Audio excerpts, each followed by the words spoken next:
हमारे Ashoka film studio music channel को subscribe करें।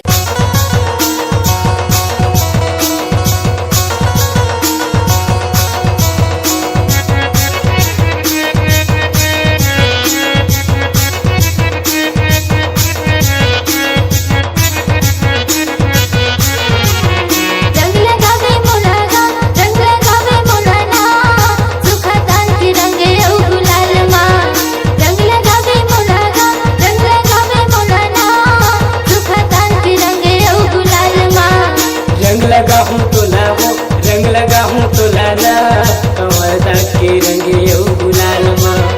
रंग लगा हूँ तो लावो, रंग लगा हूँ तो लाना सूखा ताल के रंगे गुलाल माँ।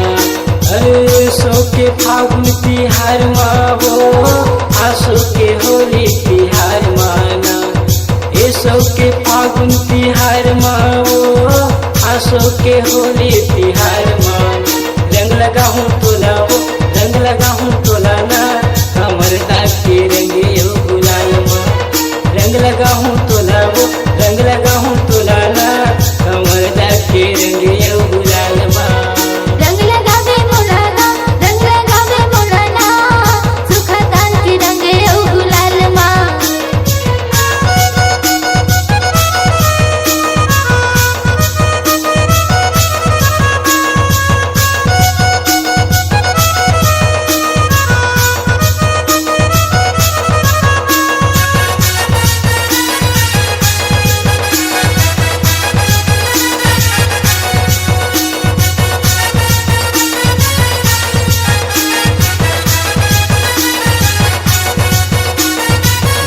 गली दिलकत नंगारा बजत है, नंगारा बजत है, नंगारा बजत है।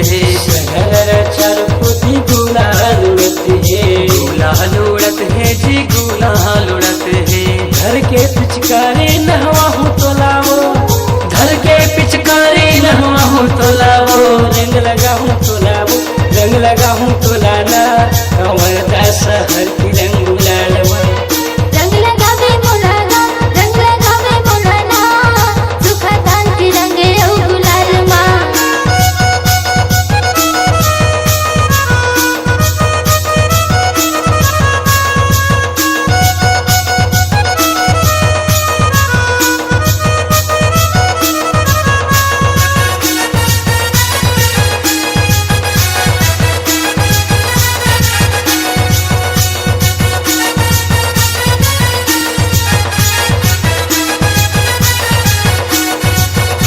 अरे संगी मन घूमत हवाए रंग धर के तोर बर, रंग धर के तोर बर, वो रंग धर के तोर बर। आज वो लगा है तो लाए मन हा मन भर। ए मन हा मन भर हो, ए मन हा मन अरे भर। होली के मजा बताही तो लावो, घर के गुलाल लगा ही तो लावो। रंग लगा हूँ तो लावो, रंग लगा हूँ तो लाना कमर दा शहर की रंग गुलाल माँ। रंग लगावे मोलाना, रंग लगावे मोलाना सूखा ताल के रंगे गुलाल माँ।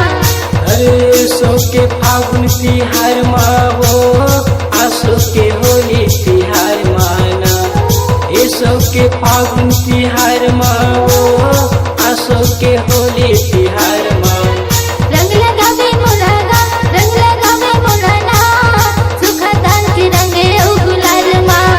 रंग लगावे मोलाना, रंग लगावे मोलाना सूखा ताल के रंगे गुलाल माँ। रंग लगा हूँ तो लावो, रंग लगा हूँ तो लाना कमर दाग के रंगे गुलाल माँ। रंग लगा हूँ तो लावो, रंग लगा हूँ तो लाना सूखा ताल के रंगे गुलाल माँ।